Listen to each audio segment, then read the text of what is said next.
Second video है ये आज के दिन का। और इसमें हम लोग कल खिलजी वंश को समाप्त किया था। आज हम लोग तुगलक वंश के इम्पोर्टेंट फैक्ट्स को देखेंगे।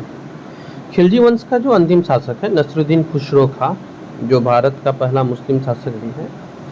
1320 ईस्वी में इसकी हत्या गाजी मलिक करता है और वो खिलजी वंश का अंत करके तुगलक वंश की स्थापना करता है गाजी मलिक।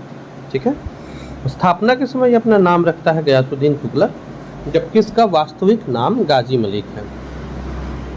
गयासुद्दीन तुगलक ने मंगोलों के 29 आक्रमण को विफल भी किया था। दिल्ली के सुल्तान के पद को संभालने से पहले गयासुद्दीन तुगलक पंजाब का सूबेदार था। तुगलक ने ही पहली बार सिंचाई के लिए कुएं तथा नहरों का निर्माण करवाया। दिल्ली सल्तनत में पहली बार नहरों का निर्माण जो हो रहा है ये गयासुद्दीन तुगलक ही कर रहा है। आगे चल के फिरोज शाह तुगलक बहुत अधिक नहर का निर्माण करते हैं, लेकिन प्रारंभ करने वाले गयासुद्दीन तुगलक हैं। बंगाल अभियान विजय के बाद गयासुद्दीन तुगलक ने किसे यह संदेश भेजा था कि वह दिल्ली पहुंचने से पहले गयासुद्दीन तुगलक के दिल्ली पहुंचने से पहले दिल्ली छोड़ दें गयासुद्दीन तुगलक को। और गयासुद्दीन तुगलक ने भेजा था एक खबर निजामुद्दीन औलिया को। निजामुद्दीन औलिया ने चेतावनी देते हुए कहा था दिल्ली दूरस्थ, यानी दिल्ली अभी दूर है। दिल्ली के समीप तुगलकाबाद नगर की स्थापना गयासुद्दीन तुगलक किया और फिर इसे अपनी राजधानी बना लिया।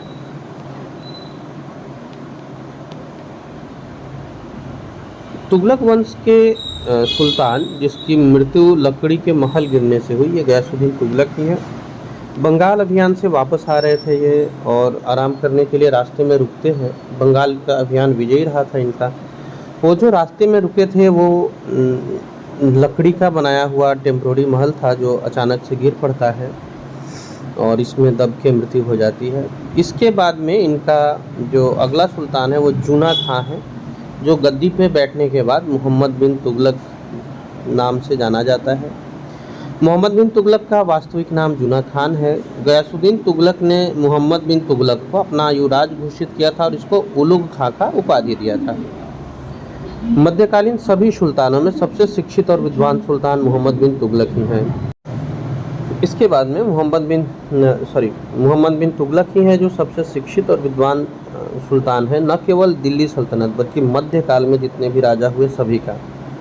तुगलक वंश के किस सुल्तान ने देवगिरी का नाम बदलकर दौलताबाद रखा? तो ये मोहम्मद बिन तुगलक है। 1327 में ये राजधानी को दिल्ली से दौलताबाद स्थानांतरित किए थे। हालांकि ये इनका कार्य सक्सेसफुल नहीं रहा और इन्हें दोबारा राजधानी दौलताबाद से दिल्ली वापस लाना पड़ा। 1335 ईस्वी में इन्होंने अपने राजधानी को फिर से चेंज किया। ये विरोधाभास का मिश्रण वाला सुल्तान भी रहा है। मीन्स इसके कुछ कार्य को लोग बहुत ज़्यादा सराहते हैं, कुछ कार्य के लिए बहुत ज़्यादा इसकी आलोचना होती है। जैसे जियाउद्दीन बर्नी ने तो मोहम्मद बिन तुगलक को पागल राजा तक कहा था, पागल सुल्तान कहा था। और आगे इनके कुछ कार्य को देखते हैं तो इसने चांदी का जो सिक्का बनता था इसके स्थान पर तांबे और पीतल के सिक्के चलाए और ये इसने चीन देश से लिया था। तांबे और पीतल के सिक्कों का प्रयोग करके टोकन मुद्रा बनाना ये चीन देश से लिया था मोहम्मद बिन तुगलक ने। इस प्रकार सांकेतिक मुद्रा अर्थात टोकन करेंसी का प्रचलन करने वाला राजा मोहम्मद बिन तुगलक है। भारत में सबसे पहले इसी ने किया था। सांकेतिक मुद्रा का है या टोकन करेंसी का है इसका उपयोग। मोहम्मद बिन तुगलक ने खुरासान अभियान के तहत खुरासान राज्य पर कब्जा करने का विचार बनाया था। कृषि के विकास के लिए इसने एक विभाग बनाई थी जिसे दीवाने अमीर कोही कहते थे। कृषि के विकास के लिए इसने बनाई थी जो दीवाने अमीर कोही कहलाता था। खुरासान अभियान में मोहम्मद बिन तुगलक के लगभग 3,70,000 सैनिक मारे गए। मोहम्मद बिन तुगलक एकमात्र ऐसा राजा है दिल्ली सल्तनत का जो होली के त्यौहार में सार्वजनिक उत्सव के रूप में मनाता था और इसमें भाग लेता था।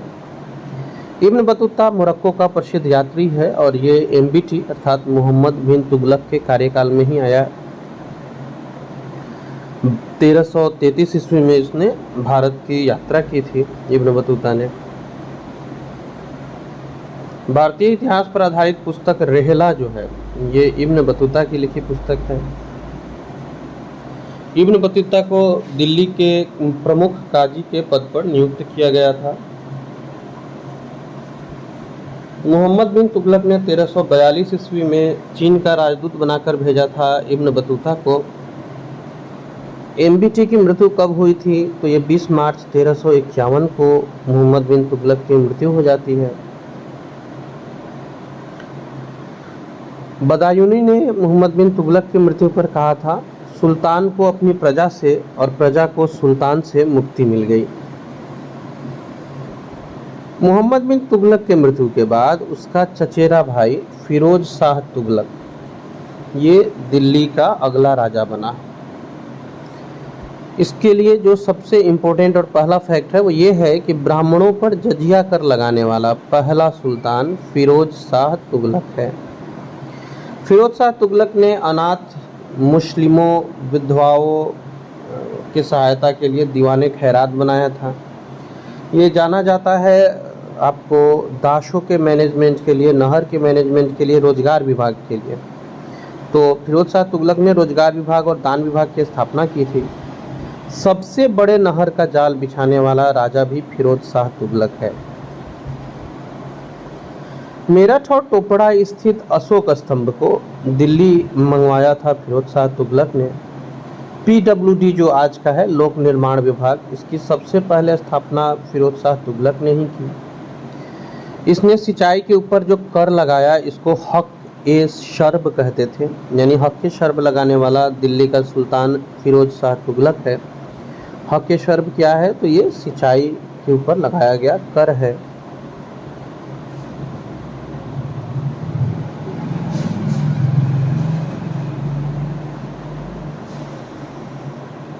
फिरोज शाह तुगलक ने 2 नए सिक्के चलाए जिसको अद्धा और विख कहा गया। फारसी में फुतुहाते फिरोज शाही की रचना हुई और ये किया था फिरोज शाह तुगलक ने। दिल्ली सल्तनत का कौन सा सुल्तान है जिसके दरबार में सबसे अधिक दास थे? तो ये फिरोज शाह तुगलक है। लगभग 1,80,000 दास थे।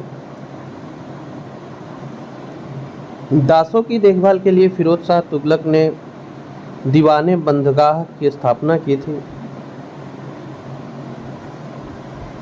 किस सुल्तान ने कुतुब मीनार की 5वीं मंजिल का निर्माण कराया? तो ये फिरोज शाह तुगलक है जिसने कुतुब मीनार की 5वीं मंजिल का निर्माण कराया, अर्थात फिरोज शाह तुगलक का भी संबंध है इससे। तो ऐबक ने बनाना शुरू किया था, इल्तुतमिश ने बनाना कंप्लीट किया था। फिर बीच में हम लोगों ने पढ़ा अलाउद्दीन खिलजी को अलाई दरवाज़ा लगाया। कुतुब मीनार का जो 5वां मंजिल है ये फिरोज शाह तुगलक ने बनाया। फिरोजाबाद, हिसार, फतेहाबाद, जौनपुर और फिरोजपुर नगर जो है इसकी स्थापना फिरोज शाह तुगलक ने की। सिराजे हिंद के रूप में जौनपुर को जाना जाता था। ज्वालामुखी मंदिर से 1300 पुस्तक को लूटा था फिरोज शाह तुगलक ने। ज्वालामुखी मंदिर से लूटी गई 1300 पुस्तकों का फारसी में अनुवाद कराया था अलाउद्दीन ने। आर्थिक और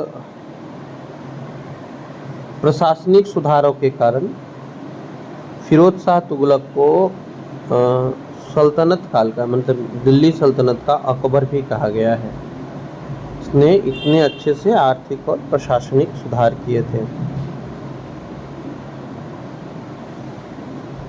तुगलक वंश का जो अंतिम राजा होता है ये नसीरुद्दीन महमूद तुगलक है।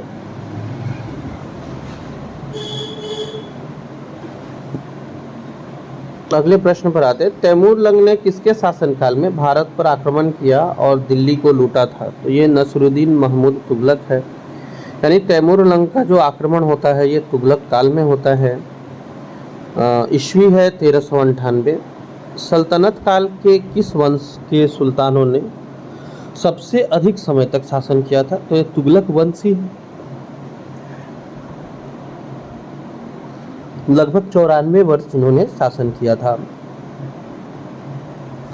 तैमूर लंग जब भारत से लौट रहा है तो इसने अपने विजित क्षेत्र को मीन्स नसरुद्दीन मोहम्मद तुगलक के समय में आक्रमण करता है, क्षेत्रों को जीतता है और ये खिज्र खां को सौंप देता है और यहीं पर एक नया जो आप कह सकते हैं एक नया वंश काम करना शुरू करता है, सैयद वंश। खिज्र खां तैमुरलंग का सेनापति था और इसने सैयद वंश की स्थापना की।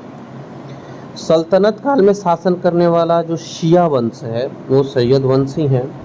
खिज्र खां ने सुल्तान की उपाधि धारण करने के बजाय रैयत आला की उपाधि धारण की थी, ये भी याद रखिएगा, रैयत आला। इसने सुल्तान की उपाधि नहीं धारण की, खुद को रैयत आला अर्थात राज्य का प्रतिनिधि कहता था। खिज्र खां की मृत्यु के बाद अगला राजा बना मुबारक शाह और इसने याहिया बिन सरहिंदी को दरबार में रखा था, इसके लिए जाना जाता है। तारीख़ मुबारक शाही की रचना याहिया बिन सरहिंदी ने ही की थी। सैयद वंश का अंतिम शासक है अलाउद्दीन आलम शाह और सैयद वंश के बाद दिल्ली पर जो शासन होता है वो लोदी वंश का होता है। अब प्रश्न आता है लोदी वंश की स्थापना कौन करता है, तो बहलोल लोदी है 1451 में। दिल्ली सल्तनत पर पहला अफगानी शासक लोदी वंश से ही आता है और ये जो लोदी वंश है ये अफगान वंश है। लोदी वंश जो है ये अफगान वंश है और इसकी शाखा है साहरविल शाखा।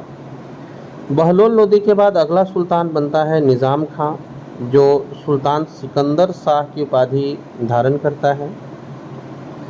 इसी लोदी वंश में सिकंदर लोदी है जिसने आगरा शहर की स्थापना की। सिकंदर लोदी ने आगरा को राजधानी बनाया था 1506 ईस्वी में। 1504 में स्थापना की और 1506 में इसको राजधानी बनाई। सिकंदर लोदी भूमि मापन के लिए एक विशेष पैमाना का प्रयोग करता है जो गजे सिकंदरी के नाम से जाना जाता है। इसने फारसी भाषा में कविताएं लिखी थी जिसका उपनाम गुलरुखी है।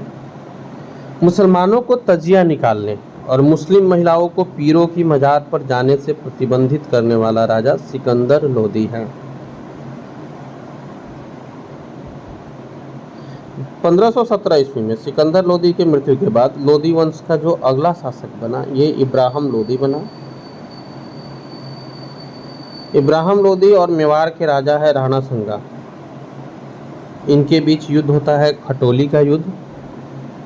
घटोली का युद्ध हुआ 1517 में जिसमें इब्राहिम लोदी को पराजित होना पड़ा। पंजाब के शासक दौलत खां लोदी और आलम खां भारत पर आक्रमण करने के लिए बाबर को आमंत्रित किया। 1526 में बाबर और दौलत खां और इब्राहिम लोदी के बीच एक प्रसिद्ध लड़ाई हुआ जो पानीपत के प्रथम युद्ध के नाम से जाना जाता है। इसी में बाबर विजयी होते हैं और लोदी वंश का खात्मा हो जाता है। लोदी वंश के समाप्ति के बाद भारत का प्रमुख ऐतिहासिक एक टर्न कह सकते हैं होता है जब बाबर मुग़ल सल्तनत की स्थापना करता है और यहाँ से मुग़ल सल्तनत प्रारंभ होती है। इस वीडियो में हम लोग यही देखेंगे। इसके पहले कुछ इम्पोर्टेंट फैक्ट्स जो पिछले वीडियो से है उनको हम लोग एक बार देख लेते हैं। सल्तनत काल में सरकारी भूमि को खालसा भूमि कहते थे। इल्तुतमिश ने एकता प्रथा प्रारंभ किया था जिसका अंत अलाउद्दीन खिलजी किया। सल्तनत काल में एकमात्र शासक जिसने एक हिंदू रत्न सिंह को सिंध का राजस्व अधिकारी नियुक्त किया था एमबीटी था, यानी मोहम्मद बिन तुगलक था। मध्यकाल में स्थापित होने वाला पहला हिंदू राज्य विजयनगर साम्राज्य है। विजयनगर साम्राज्य की स्थापना हरिहर और बुक्का ने किया और मोहम्मद बिन तुगलक के शासनकाल में ये राज्य स्थापित हुआ। विजयनगर के ऊपर हम लोग बाद में बात करेंगे। फिलहाल हम लोग देखेंगे जो मुग़ल साम्राज्य है उसके इम्पोर्टेंट फैक्ट्स को। दिल्ली सल्तनत के अंतिम लोदी राजवंश है और इसके बाद में भारत में मुग़लों का शासन प्रारंभ होता है। मुग़ल साम्राज्य का संस्थापक बाबर है। मुग़ल साम्राज्य का शासनकाल 1526 से 1857 तक रहा। बाबर ने इस बीच में भारत पर जो टोटल आक्रमण किया है बाबर वो 5 बार किया है। बाबर का जन्म 1483 ईस्वी में हुआ। बाबर फरगना की गद्दी पर बैठता है 1494 ईस्वी में और बाबर का भारत के विरुद्ध पहला अभियान जो था वो यूसुफ जाई जातियों के विरुद्ध में था 1519 में। बाबर ने पहली बार तुगलमा युद्ध नीति और तोपखाने का प्रयोग किया था और ये युद्ध था पानीपत का पहला युद्ध 1526 वाला। जबकि खानवा के युद्ध में बाबर ने जिहाद के नारा दिया था। पानी पिया, खाना खाया, घर गया, ऐसे करके हम लोग जो ट्रिक याद किए हैं। तो पानीपत के युद्ध में याद रखिएगा तुगलमा युद्ध नहीं थी, जबकि खानवा में जिहाद का नारा दिया। खानवा का युद्ध हुआ किसके साथ था? तो राणा संगा के साथ, जिसे बाबर ने पराजित कर दिया। खानवा के युद्ध में विजयी होने के बाद बाबर ने कौन सी उपाधि धारण की थी? तो ये गाजी की उपाधि धारण की। किस मुगल शासक ने शाहरुख नामक चांदी के सिक्के चलाए थे? बाबर था, याद रखिएगा। शाहरुख एक चांदी का सिक्का था जो बाबर ने चलाया था।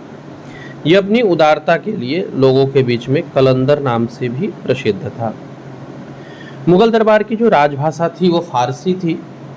बाबर ने अपनी आत्मकथा बाबरनामा की रचना तुर्की भाषा में की। बाबरनामा का जो फारसी भाषा में अनुवाद है ये किया है अब्दुल रहीम खान खाना ने। उपवनों का राजकुमार और मालियों का मुकुट, ये बाबर को कहा जाता था। कि किसे बागवानी का बहुत शौक था, ये नर्सरी लगाना, इन सब चीज़ों पे रुचि रखता था बाबर, इसलिए इसको उपवनों का राजकुमार और मालियों का मुकुट भी कहा गया।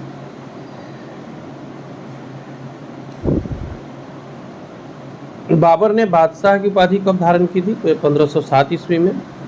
मध्यकालीन इतिहास का पहला युद्ध जो जल और थल दोनों में लड़ा गया, ये घाघरा का युद्ध है, 1529 ईस्वी। घाघरा के युद्ध में बाबर ने किस अफगान शासक को पराजित किया था? महमूद लोदी को पराजित किया।